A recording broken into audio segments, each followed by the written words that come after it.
Nanindigan ang COMELEC na imposibleng namanipula ang transmission ng mga boto katulad ng sinasabi ng tatlong testigong tiga Quezon Province. Bukod sa di manoy dagdag lipat, gusto rin daw paimbestigahan ng COPA o ng Council for Philippine Affairs ang ulat na nag-zero sina President-elect Duterte at Senator Bongbong Marcos sa presintong may mga botanteng taga-Iglesia ni Cristo. May report si Ivan Mayrina.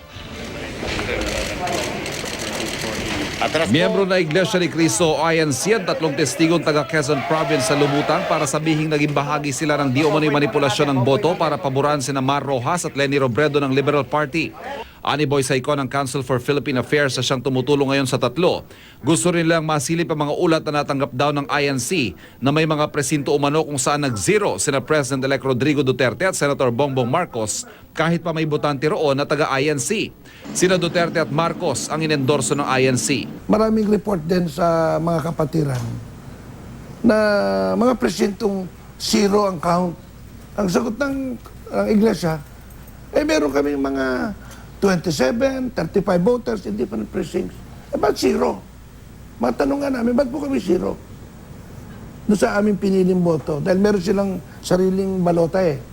Ang pinapili sa kanila na kanilang dinala was Duterte and Bongbong. Bakit zero? Patuloy namin kinukunan ng pahayag ang INC pero di nila sinasagot ang aming mga tawag at text. Wala pang affidavit ang mga testigo pero sa pauna nilang kwento, sa isang gusali sa Lucena sa Quezon, ginawa ang di umano'y pandaraya. 300 hanggang 500,000 votes mula kina Duterte at Vice President Jejomar Binay ang di umano'y inilipat daw kay Rojas. At gayon din ang botong inilipat mula raw kay Marcos papunta kay Robredo. Ang kaso higit ang numerong ito sa aktual na botong nakuha ni Rojas at Robredo ayon sa official tally ng National Board of Canvassers mula Quezon Province. 205,791 lang ang nakuhang boto ni Rojas.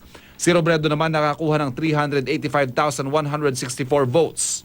Paliwanag ni Saicon ngayon, isa raw si Senador Grace Poe sa mga dinagdagan din umano ng boto. Wala pa pahayag sa ngayon si Poe ukol dito. Ayon sa Profesor ng Political Science si Antonio Contreras na nauna nang naglabas ng kanyang analysis sa di umano'y electoral fraud, hindi porket hindi tugma ang numero ay dapat ang baliwalain ang sinasabi ng mga testigo.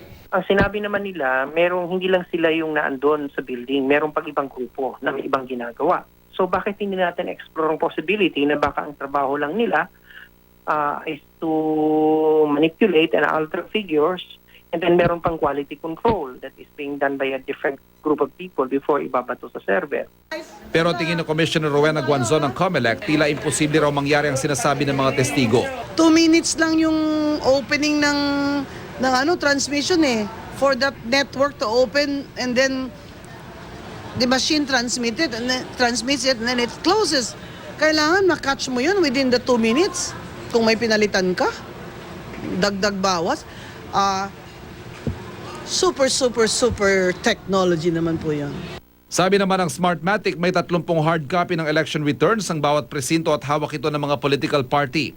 Bakit daw wala ni isa nagreklamong may kaibahan sa hawak nilang ER sa tinransmit sa canvassing? Pero si Senator Serge Osmeña na tumakbo sa ilalim ng LP at natalo, naniniwala raw na credible ang mga testigo. Nagpulong kagabi sina Osmeña at Saicon. Ang sabi ni Saicon, biktima rin daw ng dagdag lipat sina Osmeña, pati si Senador TG Ginggona.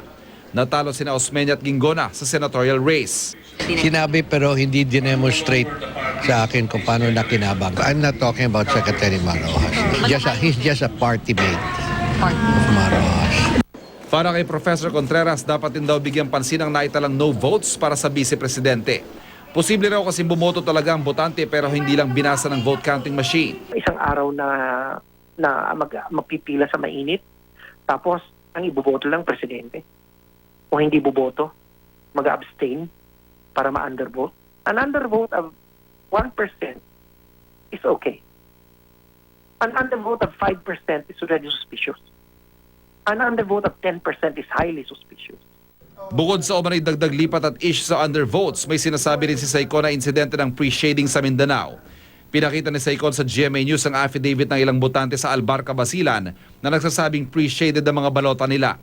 Wala silang pinangalan ng national candidate na pre-shaded ang pangalan pero may pinangalanan sila mga Board of Election Inspectors sa umano'y sangkot. Paiimbestigahan na raw ito ng COMELEC. Handa kaming tignan itong mga dokumentong ito At kung may mga testigo nga lalabas at handang magsalita at mag-execute ng mga affidavit, titignan namin yan. Bakit ngayon lang ito lumalabas? No? Mayo at 31 na ngayon, natapos yung ating halalan, Mayo 9. Ivan Mirina, GMA News.